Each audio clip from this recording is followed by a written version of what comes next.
Do not listen to what the elite say. Watch what they do. Over the last decade, a quiet exodus has been taking place in the upper echelons of society. Tech titans and global oligarchs are systematically acquiring massive tracts of land. They possess access to the most sophisticated risk assessment algorithms on the planet. If the smart money is preparing for the collapse of civil order, you need to take notes. We are going to analyse the billionaire map and the 3 zones they are retreating to. But more importantly, we are going to walk through the exact timeline of the catastrophe they are currently modelling. The event triggers at 2 in the morning. An electromagnetic pulse or a synchronised cyber offensive takes the grid down. The screens go black. Within the first hour, the average person assumes it is a rolling blackout. They go back to sleep. The billionaires do not. Their private intelligence feeds have already confirmed the worst. Standard operating procedure dictates immediate evacuation. Their security details activate. Helicopters spool up on the roofs of luxury penthouses, heading for private airstrips. It is a fascinating sociological study in real time. The elite are fleeing the urban centres, while the rest of the population slumbers. By hour 3, the initial realisation hits the general public. The water pressure drops. The cell towers lose their battery backups. You walk outside and notice the eerie silence of a city without a digital hum. This is when the divergence happens. The tech titans are currently cruising at 40,000 feet toward the remote redoubt of New Zealand. They chose New Zealand because it is geographically insulated from the Golden Horde. It has no strategic military value in a global conflict. It is the ultimate force multiplier for isolation. Meanwhile, you are standing on your driveway, wondering why your modern vehicle will not start. The math behind Zone 1 is rather unforgiving. Being over 1,000 miles from Australia-New Zealand is a natural fortress against mass migration. If global aviation shuts down, no one is walking there. The billionaires are prioritising absolute distance from primary targets and population centres. They know that when the supply chains snap, the cities will turn into chaotic cages. The average person cannot afford a multi-million-dollar estate in the Southern Alps. However, the logic of extreme isolation must be applied locally.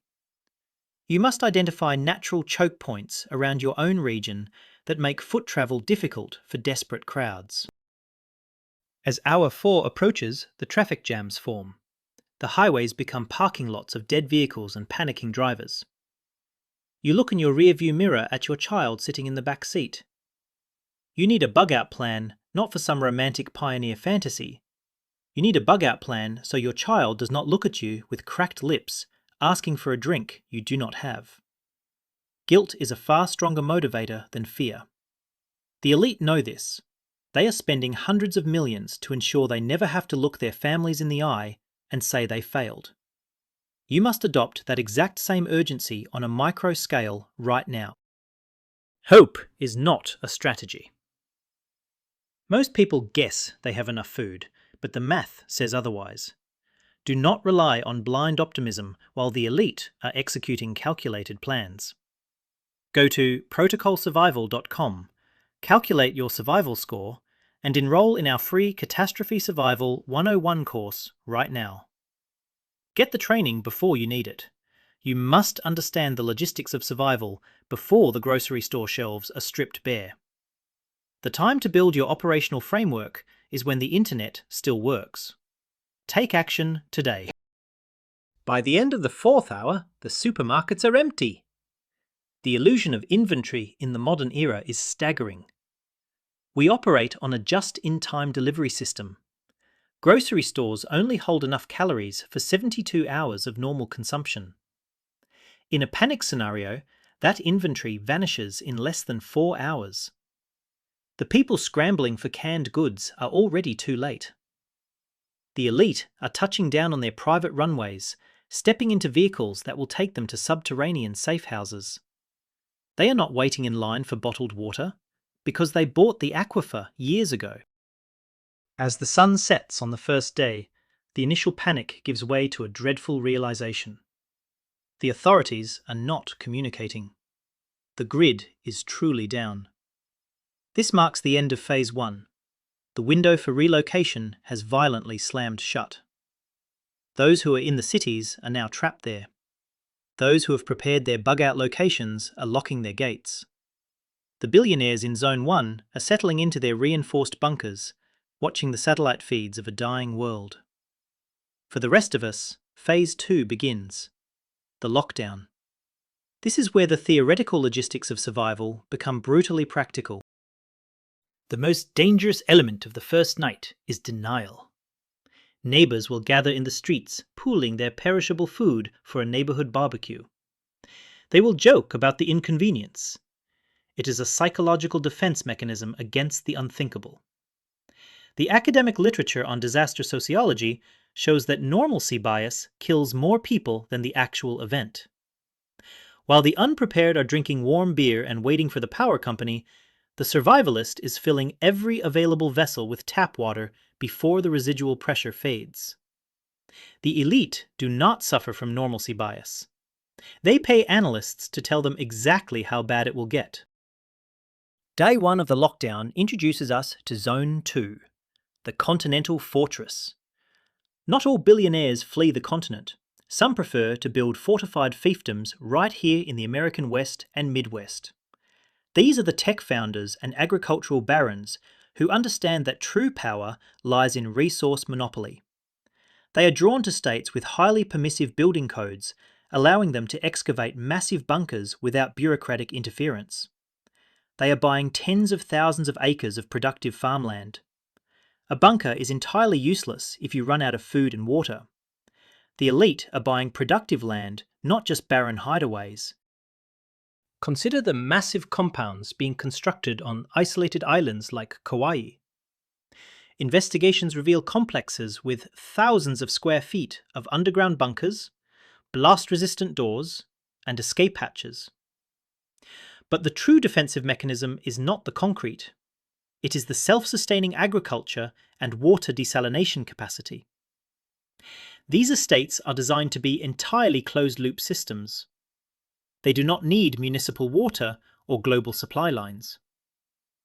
When you look at your own suburban home, you must evaluate it through this exact lens. Are you a node in a fragile network? Or are you an independent, closed-loop system? The greatest minds in finance have quietly become the largest private owners of farmland in the United States. This land sits largely over massive underground water tables. In an era of grid vulnerability, controlling water is the ultimate power play. You cannot drink digital currency and you cannot eat gold. The elite know that water is the true currency of a collapsed society. If you are relying on a municipal pipe that requires industrial pumps to push water to your house, you are entirely at the mercy of the grid. When those pumps lose power, your home becomes uninhabitable in exactly 3 days. You do not need billions to secure your water. You simply need foresight. Stop viewing preparedness purely as stockpiling cases of plastic bottles. Transition from a consumer of survival goods to a producer. You must implement deep earth rainwater catchment systems even on a quarter-acre suburban lot. You need gravity-fed filtration that does not require electricity to operate. The billionaires have industrial reverse osmosis plants. You need high-quality ceramic filters and a relentless operational discipline regarding hydration. Your priority is ensuring your family has a reliable, sustainable source of clean water that nobody else knows about. By day 5 of the lockdown, the true horror of a grid-down scenario reveals itself. Sanitation. Without water pressure, toilets cannot flush. Without electricity, the municipal sewage processing plants back up.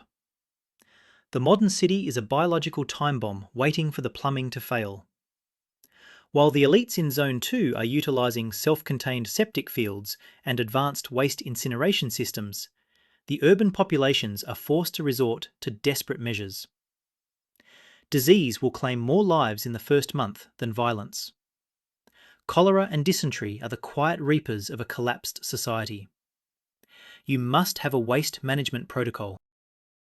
If you are sheltering in place, you must establish a 2-bucket system for human waste immediately.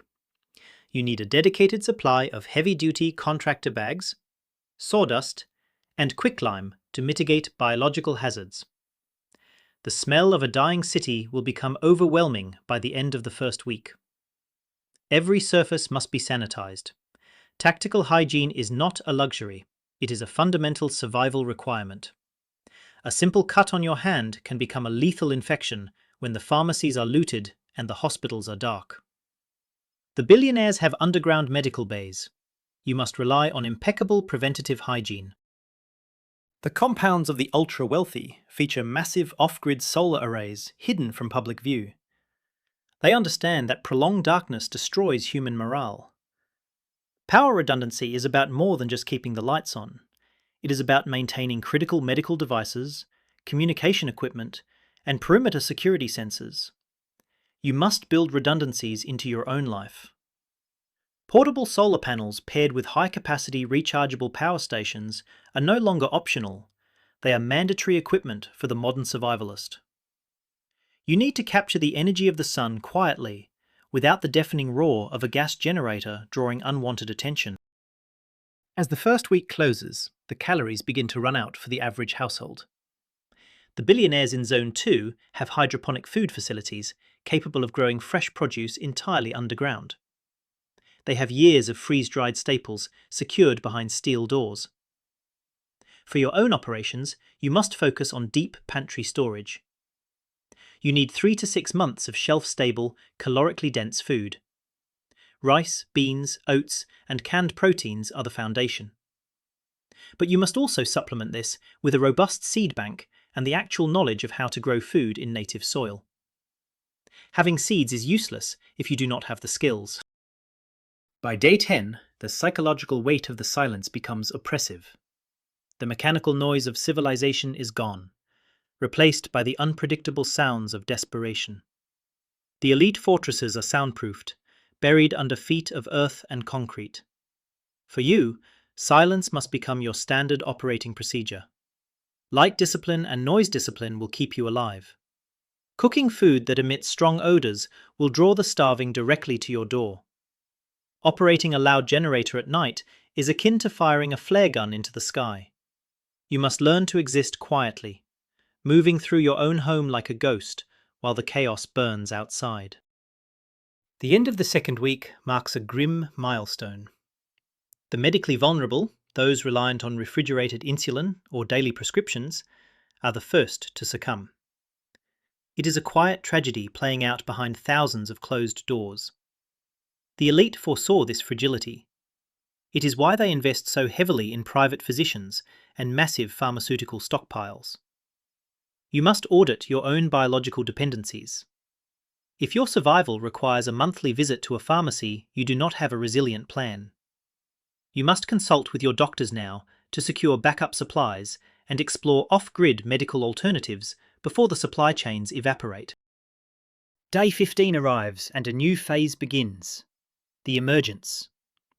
The meagre food supplies in the urban centres are completely exhausted. People who have spent 2 weeks hiding in their homes are forced to step outside into a world completely devoid of order. They are hungry, tired, and extremely dangerous. This is when the true pressure tests begin for the elite enclaves. We now look at Zone 3, the turnkey subterranean bunkers. These are the commercial missile silos and military bunkers purchased by high-net-worth individuals who wanted outsourced fortification rather than building their own compounds from scratch.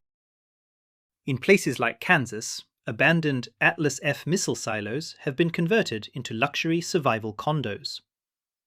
They extend 15 stories underground and are designed to sustain dozens of people for up to 5 years. They feature reverse osmosis water plants, medical bays, and digital windows broadcasting live nature feeds. These facilities are built to withstand a direct nuclear strike. They are completely impervious to electromagnetic pulses and kinetic attacks. When the starving masses begin roaming the countryside, searching for resources, these subterranean monoliths simply lock down and wait for the surface to depopulate. It is a brutal mathematical approach to survival. You might think the National Guard will step in and restore order by day 15. It is a comforting thought that men in uniform will roll down your street distributing water and rations. This is the steelman argument against the doomsday scenario. A belief in the resilience of federal infrastructure. But you must understand that the military relies on the exact same fragile civilian supply chains that just collapsed. The power grid, the fuel refineries, the commercial trucking lanes. If the ports are dark and the oil refineries are offline, the Guard simply cannot deploy at a scale necessary to feed 300 million people. Furthermore, you must factor in the human element. Soldiers and law enforcement officers are human beings with families. When the radio goes silent and the magnitude of the collapse is realized, a massive percentage of personnel will abandon their posts to protect their own children. There is no cavalry coming. The billionaires ran the models and realized that federal intervention in a total grid-down scenario is a logistical impossibility. They built their deep earth bunkers precisely because they know the government cannot save them. If the elite are not relying on the state, neither should you. When the grid goes dark, the cloud goes with it. You need a command center that works offline. I built Protocol Survival to be that system. Go to protocolsurvival.com right now. Secure your inventory and access your free training modules now while you still have a signal. When the cell towers die, you will have a localized database of survival intelligence right in your pocket. Do not wait until the screens go black to realize you need local data. Get the app. One of the most fascinating aspects of billionaire disaster planning is what they call the Guard problem. Media theorists have documented meetings with tech titans whose primary fear is not the event itself, but how to maintain the loyalty of their private security forces once money becomes completely worthless. If a billionaire hires former special forces operators to guard his bunker, what stops the guards from taking control of the facility once the banks collapse? It is a classic dilemma of outsourced security.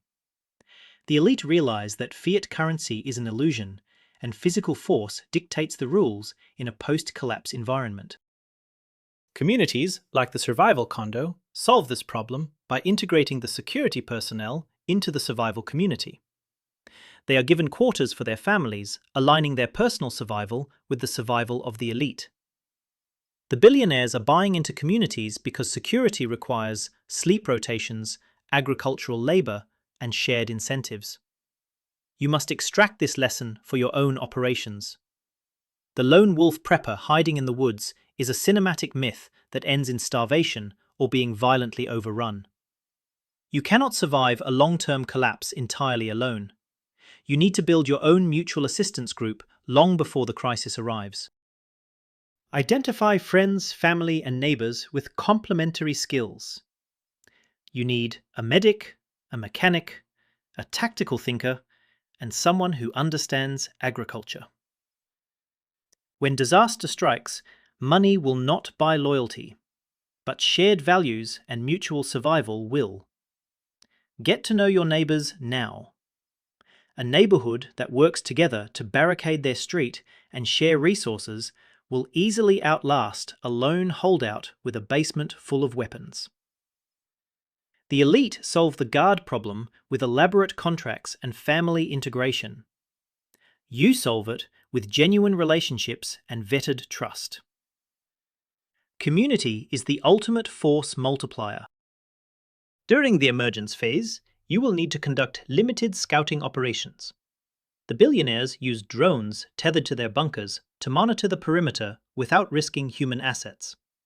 If you do not have aerial surveillance, you must rely on careful observation. Never establish a predictable routine. If you must leave your shelter, do so at irregular hours. Observe the movement patterns of the desperate populations. Note which structures have been compromised and which routes offer concealment. Information gathering in Phase 3 is critical to determining if your current location remains viable or if a dangerous secondary relocation is necessary.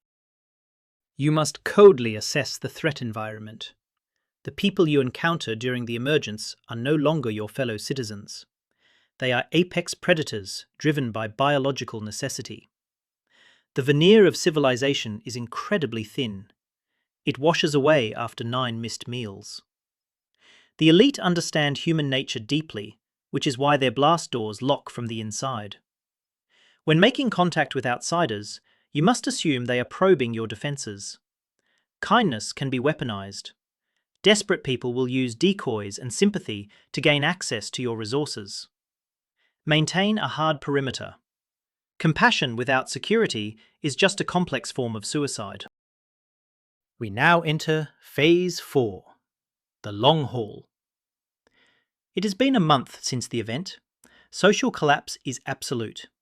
The Golden Horde has exhausted the easily accessible resources, and the initial waves of violence have crested. The primary threat now shifts from acute kinetic danger to the chronic realities of starvation and psychological decay. This is the timeline where the turnkey bunkers face their greatest internal tests.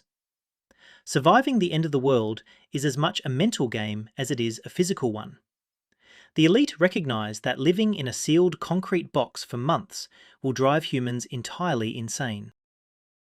This is exactly why luxury subterranean enclaves include seemingly frivolous amenities like swimming pools, rock climbing walls, and massive digital libraries.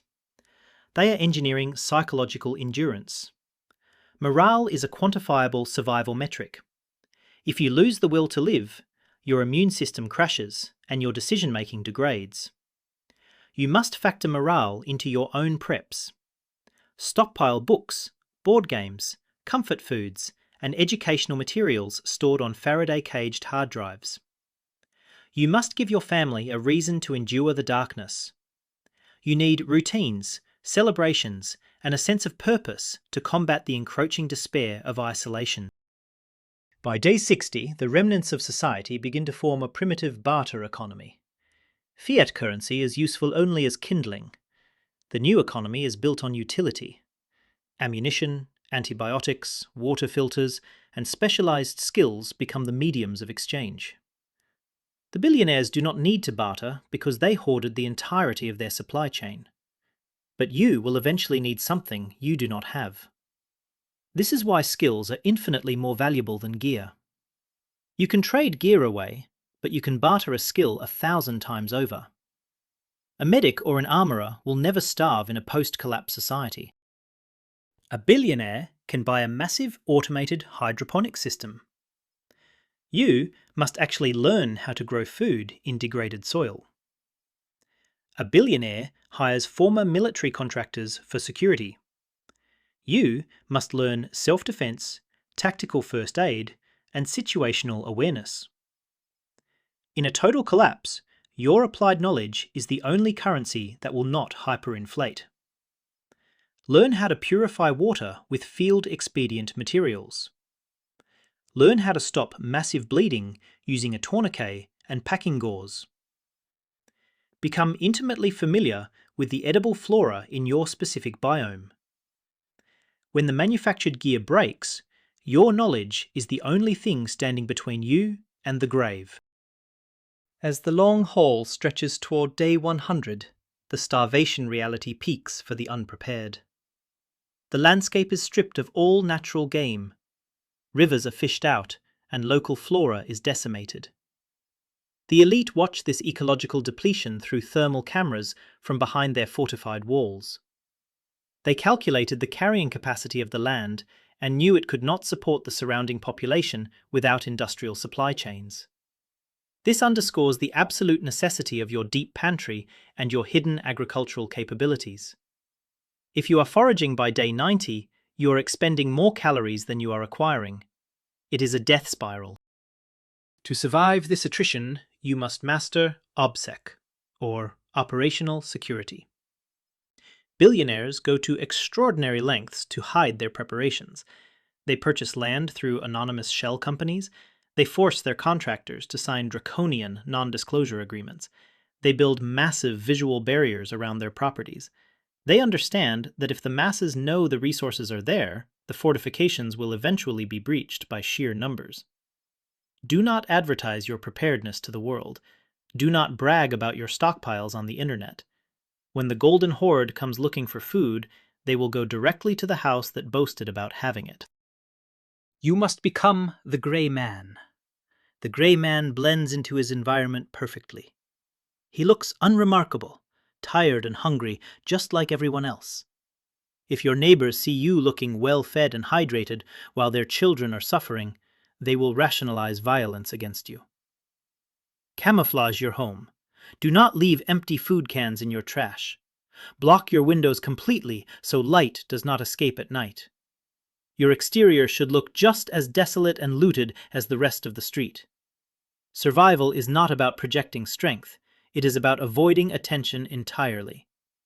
Let the threats bypass your location, searching for easier prey. As we synthesize the lessons of the Billionaire map, you must conduct a ruthless threat assessment of your own location. Billionaires choose their zones based on hard safety metrics. You must evaluate your home using those exact same criteria. Are you situated near a major military base, a nuclear power plant, or a high-density urban centre prone to riots? Do you have natural replenishing water sources nearby, or are you entirely reliant on municipal plumbing? Is your geographical region prone to extreme climate volatility? If your current location fails these metrics, your primary long-term goal must be relocation to a more resilient area. You do not need $1 billion to prep like one. By distilling the macro strategies of the global elite, we formulate a highly effective micro preparedness plan. Transition your mindset permanently. You must become a producer of your own survival, rather than a consumer waiting for a rescue that is never coming. Secure your water rights. Establish off-grid layering, and solve the guard problem with real communal relationships. The people with the most data, the most money, and the most to lose are quietly preparing for a paradigm-shifting event. They are moving away from congested centres and fortifying their shelters. You cannot control the geopolitical tensions or the macroeconomic shifts that are causing the elite to flee, but you can control your own readiness. By adopting their mindset of extreme self-reliance, geographic safety, and resource autonomy, you can build a resilient life capable of weathering the storm. The elite are showing us their hand. It is time we play our cards accordingly. The grid isn't what keeps the lights on, it's what keeps the monsters out.